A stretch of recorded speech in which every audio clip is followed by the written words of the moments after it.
Alright. This one is kind of, as you saw in the last one, we had a blank space. Big time. So I was like, I have no idea what I'm gonna do. And then I got the idea of, I had just recently watched, this version of Cyrano, so I was thinking, what if we do some kind of odd rendition of... technically, it's a very confusing version of like an old versus new, because you have an updated version of Cyrano de Bergerac, but then you have the kind of classical version that we know.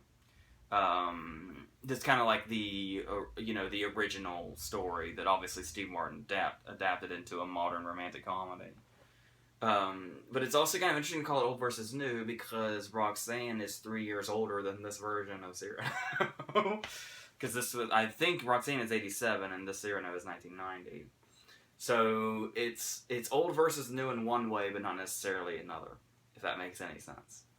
I also could have dragged in the Jose Ferrer version of this from 1950 that he won the Best Actor Oscar for. But I figure kind of keeping two renditions that came out close together would make more sense. Like putting the Jose Ferrer one with the Gérard Depardieu one probably would have made sense as well. But I wanted to kind of do a bit of a comparison to Steve Martin's version. Just to see what happens. Just because we're having fun. This is probably going to be a little differently. Typically, I've turned... I found a couple of years ago, probably like 3 years ago now, that a much easier way to do verses was to just review one of them and then review the other and pick one. When the old thing was to talk about each aspect individually and go back and forth like a tennis match. To actually kind of make the term verses relevant. Annotations and so I decided this isn't going to be like I don't necessarily have it like split up or organized or anything, but I think I'm going to go a little more back and forth as opposed to just talking about one strictly and then talking about the other. So just because it seems like it'd be easier. Well, starting off with we'll go with Roxanne because it came out first. The really interesting thing that Steve Martin did here is that the story really the first thing he does before anything is show how timeless this story is and how it's really like there are things in Cyrano where it's obviously of a certain time, but kind of the basic outline of the story and what kind of happens and how everything turns out is something timeless to an extent that you can set it in the time period it's normally set in, or you can put it as a modern-day romantic comedy, and the story still works, and is the same. For the most part, it's the same story. There are a lot of differences, obviously, but we'll go into that. And he actually really... He probably wouldn't be the first person you think of, especially since... Well, this was before, but Gérard Depardieu plays such a different version of Cyrano than we're used to. But Steve Martin really, really made this character his own, and not even just in the performance, but in the way he wrote him too. In this introduction, it's probably one of the best character introductions I've ever seen, and it's just him walking around, minding his own business, and he's basically kind of singing this little improvisational song to himself about what's happening as he's going to work. He decides whether or not he's going to slide down the pole, and then just various things like that. He's trying to avoid the drunks. And then obviously he brings in the whole... Cyrano's also a bit of a swashbuckling character who does a lot of sword fighting. So there's a bit of an homage to this in the opening scene of Roxanne when he fights off the drunks with his tennis racket in a very over-the-top fashion. And you kind of think that in any other movie, and if you don't know the Cyrano story and all that, and you're just watching Roxanne by itself, it probably looks really ridiculous and stupid. And a bit, obviously it's silly regardless, it's meant to be, but silly to a fault. If you don't realize that it's because he's based on a swashbuckling character, that whole scene.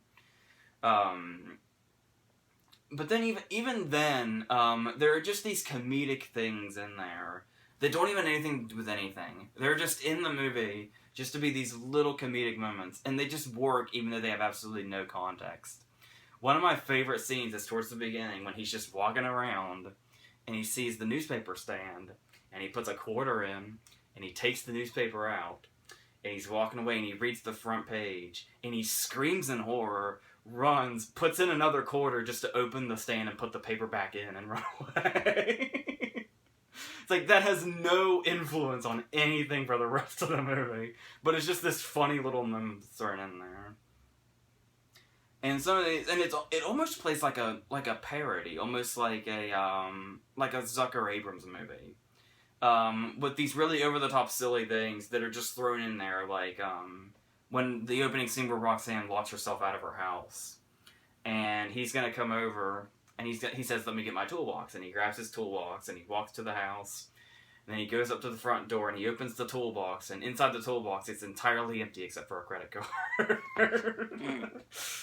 And it's just little absurd jokes like that have no bearing on anything, just sprinkled throughout this movie. They just make it this really unique comic experience of a movie that just happens to be based on this old story. Now, as far as Gérard Depardieu's interpretation of it, as I was saying, he's a little different than we're used to, because the character of Cyrano is definitely... You kind of look at Jose Ferrer and you see how he was this... He's kind of meek and he's small. And it's kind of, you know... It's just and he's not boisterous or anything. But he can still kind of defend himself. Obviously, Gérard Depardieu is a big fucking guy. And his Cyrano is very, very much... he will make his presence known. And while Cyrano does do that classically in other ways, he's very, very kind of imposing here. And his stature has a lot to do with the impact his character makes, which is almost kind of the opposite of what the character is. But at the same time, not only is this a great interpretation of it, but I've heard most people say that regardless of the Jose Ferrer movie, where he won the Best Actor Oscar in 1950, this version of Cyrano with Gérard Depardieu is considered the definitive film version of the story. And is kind of the go-to one. And he got a lot of accolades for this. He got the Oscar nomination, but he lost to Jeremy Irons. But he did win at Cannes. And the movie itself also got 4 other nominations on top of actor, which were it got a foreign nomination on top of makeup, production design, and it won for costumes. And while I'm partial to Dick Tracy personally, the costume win is perfectly legitimate, and the makeup and production design is really great as well. About the makeup, the interesting thing that I thought they did with Gérard Depardieu as well is, you'll notice when you see Roxanne or the 1950 version or a stage version, Cyrano's nose is like really out there, like it's very, very prominent, and it's obviously there to have its purpose in the story. In this version, it's actually kind of a bit more subtle. Like, you can actually see here on the cover the difference in how far they went with the noses. And in this one, they played it cool a little bit. Mm-hmm. Like, Depardieu's nose is kind of already like that. They just kind of added to it a little bit. They made it, I guess you could say it's more realistic in this version. That it's kind of reasonable that somebody would actually have a nose that big and not have the odd Pinocchio thing going on that's typical of the character. So I thought that was an interesting way to take it. Like I said, I guess it adds a bit of a realism to how he handles, just how he handles that in general. Because you almost kind of think it's being blown out of proportion when you see it in this version, when obviously it's not blown out of proportion in the others. And I know, I read somewhere that Depardieu actually grew so attached to playing the character and loved it so much that he actually kind of kept that appearance for a good amount of time after he made the movie. And a couple years later, his daughter was born, and he actually named her Roxanne. Nice. So, so yeah, definitely 2 totally different interpretations. And it's weirder, actually, that Martin's actually kind of closer to the actual role than what Depardieu does.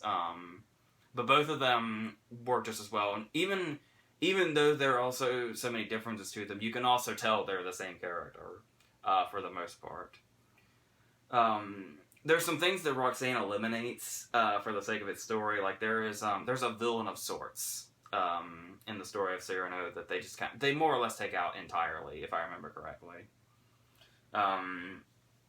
But also, they obviously another difference is there's almost a kind of, I guess, an intentional irony here. I guess you could say Cyrano's occupation, more or less, is he is like a soldier who goes to war. So naturally, CD in Roxanne is a firefighter.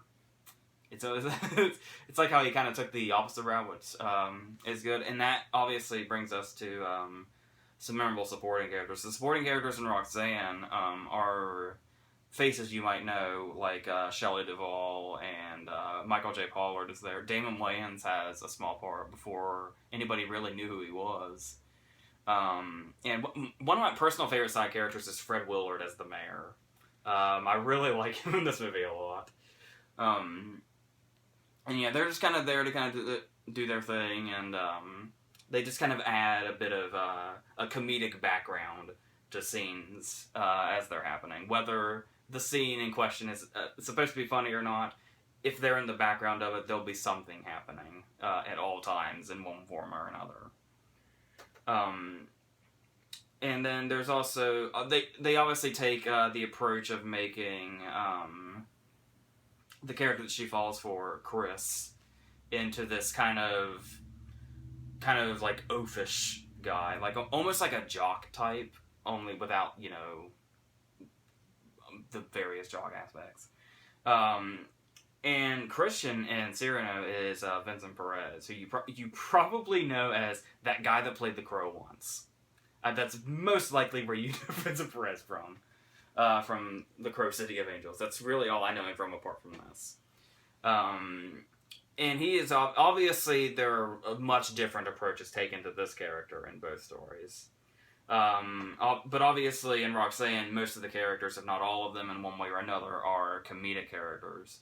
And while there is comedy in this version of Cyrano and the other versions, it's played a lot more straight. Like you kind of have to realize what kind of story you're in and how the humor is being portrayed to really see any humor in it at all. Hardly any of it is like actually straight. Well, compared to Roxanne anyway, it's difficult to gauge, but you get it. It's a lot more subtle in Cyrano, obviously.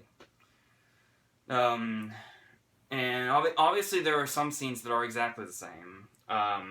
The scene with the insults, for instance, where the guy wants to insult Cyrano or CD, and he basically strikes back and makes all the insults himself. Makes every insult he's ever heard, or every insult in the book, or every insult anybody could come up with. So nobody has any ammo left. And he can do this right off the top of his head while being challenged. I especially like the way they did it in Roxanne, where it was basically a bet. And the guy with the dartboard and all that. And with the crowd, not only the crowd cheering him on, but the way they count down how many he's done and how many he has left to get to his goal. It's sort of reminiscent of the eggs in Coam Luke. And yes, that scene, to a different degree, is also here as well. Like I said, I really like the crowd participation and how much they're into it in Roxanne's version of this scene. But both do it very well. You'll notice quite obviously that if there's one huge difference in Cyrano and Roxanne, is the fact that one of them is a tragedy. And I will give you two guesses as to which one the tragedy is. Because Steve Martin's approach to Roxanne always was just to make a romantic comedy. This movie was not going to have two of its three main characters die. That just wasn't going to happen. Nor were they going to grow up old and sad and alone. That was not Steve Martin's intention with Roxanne by any means. And he still manages, despite giving Roxanne a happy ending, he still told the story in a totally, completely effective way in its own right. Obviously, in Roxanne, Chris ends up with another girl, which opens up to Roxanne to figure out that CD was the one writing the notes and saying everything. But eventually, because it's a romantic comedy, they do end up together and we have a happy ending. Much different to Christian being killed in battle, and then, 14 years later, when everybody's in seclusion away from each other and sad, she learns that Cyrano wrote the letters only after Cyrano has been fatally wounded when something fell and hit him in the head, and ultimately killed him right before the movie ends. Slightly different takes on the endings between these two. And yeah, you might think maybe it's a bit of a cop-out to tell a version of Cyrano that doesn't end with the tragedy. But, it's a romantic comedy. What would it have been like? How would people have taken it? And what would it have done tone-wise and story-wise, even? Because they're the same characters, but they're also different characters. If Roxanne ended with CD and Chris being killed, what exactly kind of movie would we have? Yeah, it doesn't really work. No, it does not. The only time you can kill Steve Martin is if you're going to feed him to your plants. Yes.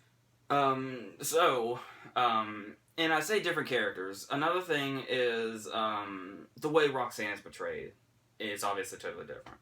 Where Daryl Hannah plays her as this because it absolutely fits the adaptation, this very outgoing modern girl that guys just look at and fall for in an instant. Just seeing her in public or whatever. And she's just a normal person. In the Cyrano story, Roxanne is more of a stoic kind of figure. And she has a very kind of classical approach to her. It's kind of, for a modern audience, it's probably much easier to see the appeal of Daryl Hannah's portrayal than the portrayal in Cyrano, which, but yeah, as we're saying, we're in totally different areas here, because in the, as far as she's portrayed in romantic comedy form, she's a girl that people could realistically get. Whereas Roxanne is totally portrayed as kind of that unreachable, like I said, almost goddess-like. Like, nobody can reach her, in a way. And as I've been saying, both of those things absolutely work. That's what Steve Martin did so brilliantly when he wrote Roxanne, is he somehow changed things to where everything is totally and completely modernized. Like, there's really nothing of the classical sort that remains in Roxanne. Yet he's able to tell the exact same story in those particular aspects. Obviously, like I said, minus the tragedy. So, and yes, that kind of, I also didn't mention that in Depardieu's performance, but the ending where he's doing his big kind of monologue before his death scene is quite the acting masterclass. And really, it makes you, he's so good in this, I forget that it's his only Oscar nomination. He feels like a guy that has at least 3, but he's only got 1 nomination, and it's for this. And this is probably,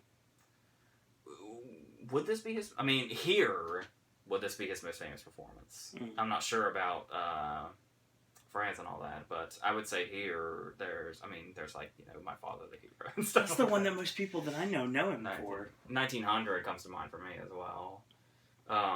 Green Card. Green Card's really popular here. Yeah, okay, he's got a few. But, yeah, I think he actually won a Globe for Green Card, too. So it's odd to me this is his only Oscar nomination, but for the love of God did he earn it.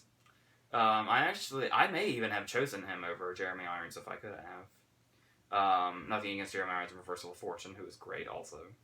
But we're getting sidetracked. Yeah, and as I was saying, though, the big difference here is one is a tragedy and one is just an all-out comedy. Like I said, for a lot of the stuff, Roxanne's comedy is actually quite over the top. it's a really unique comedy in the way it's structured and the way they just kind of throw jokes in there that don't really have any relevance, but yet just the nature of them just give the movie such a nice, just a nice vibe to it. But it's the total opposite of tragedy. He went in the totally different direction, and it still works just the same and tells the story in just as effective a way.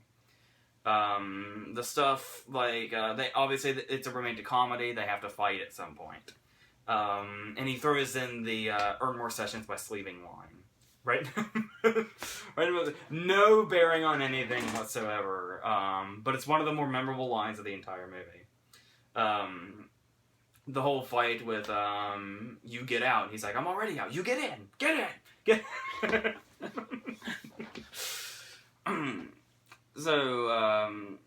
So yes, there is just an absolute classic story on one side, and then you have one of the ultimate comedy geniuses taking that story and turning it into... He keeps it the total same, but it's also totally different at the same time. And that takes a lot of talent. It certainly takes the talent of a comedic genius. One thing I've overlooked before I am done here. The balcony scenes are also done differently, which they are, I don't know, I've heard some people complain that it's a bit, it's kind of pushing it a little bit and kind of adding more drama than there needs to be. That, this version of Cyrano, the balcony scene, there's a storm going on. A lot of people think that might be just a little bit overkill, and doesn't necessarily need to be there to intensify, the thing. But what I like about this one that Roxanne kind of has me iffy on is that the balcony scene when Chris is talking to her and of course CD's feeding him the lines, and then CD starts to take over. In Cyrano's version, she kind of says, your voice sounds a little different. But the way Depardieu delivers it, you kind of... It just kind of comes and goes, and you kind of buy that she still thinks she's hearing Christian when she's actually hearing Cyrano. But the difference here is that Steve Martin has a very distinguishable voice. Right. That is clearly a lot more different than the guy that plays Chris. And that is just... I understand it's the story, and it's a story that's been being told for years, and we just kind of buy it. It's just one of those things where it's one of those things where you just have to buy it if you're going to buy the whole story. It's just one moment, but if you're going to buy the whole story, you have to buy this one moment. And in most adaptations, I'm on board. I get it. But here, she is so close to CD, and they don't take the cousin approach or anything, but she is so close to him, and like I said, Steve Martin has such a distinguishable voice, clearly a much different one than Chris's. Mm-hmm. I have a little more trouble buying it in Roxanne, especially since she barely acknowledges the voice change. It's like he clearly sounds a lot like CD, that guy you know relatively well, that just you randomly got to know really, really well in an awkward comedic scene, but awkward in the extent that it's actually kind of comedically brilliant. So yeah, but like they still do it fine. But the storm thing never bothered me. I don't mind that too much. So yeah, and that is kind of the key scene of the movie though, and that's a scene you really, really have to nail. And for Roxanne to kind of somewhat fall a little short during that scene. It's also another thing Roxanne does that kind of loses me a little bit is that, like I was saying, for most of the time, the comedy in Roxanne is so over the top, like all the way down to how much they did his nose. After a while, the movie's just kind of not like that anymore. Once it gets, I mean, the comedy, like I said, the comedy's still there throughout, but there was this real over the top, almost parody like nature the movie had throughout it. That it just kind of loses about halfway through, and that's always kind of lost me a little bit. But even so, this version of Cyrano is also quite long, probably a bit long to a fault. And not really... Depardieu's performance, I don't know if it's just because it's so good and just so high above most people in his acting range. It's kind of the only standout performance in the movie, which isn't necessarily a bad thing. But you kind of need that support there also, because it is a story that's not necessarily just a one-man show, regardless if your character's name is the title.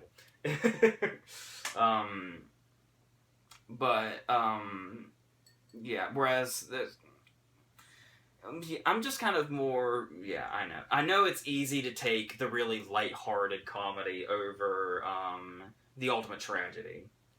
But there's just something so undeniably brilliant that Steve Martin did that cannot go uncommended about taking this tragic story and turning it into this really light romance movie and still somehow being able to tell the same story with the same effectiveness with totally different things happening. A totally different outcome, but basically the same story and the same things happening, with characters being the same, but also not really. It's a little bit confusing when you're trying to word it, but I'm pretty sure you get what I mean. So, yeah. Alright. So you're choosing Roxanne then? Yeah, but I've also grew up on Roxanne. That's probably a bit. But even so, even if I hadn't, I just feel like there was the stand. I mean, okay, technically Cyrano looks really good. Also, the production design, the costumes, all that stuff makes it work really well. And like I said, there's a lot more of a subtle approach to it. I know watching Depardieu's performance, it's hard to put the word subtle in this movie. But when you compare it to other variations, there's some little things in there that they're kind of dialing down a bit. But even so, to tell the story, with good costumes and a great actor is one thing. But to take the story and completely make it your own, both as a writer and an actor, and be able to accomplish what he did when he made this movie. That's really good work. So, yeah. So that's going to end another edition of Versus. Next week, actually, your cryptic comment is going to be Loner. So get ready for that one next week. AJ's Movie Reviews returns next Friday at its regular scheduled time, of course, with Mother's Day, Keanu, and Ratchet and Clank. And yes, Midnight Special is actually going to be on that video as well.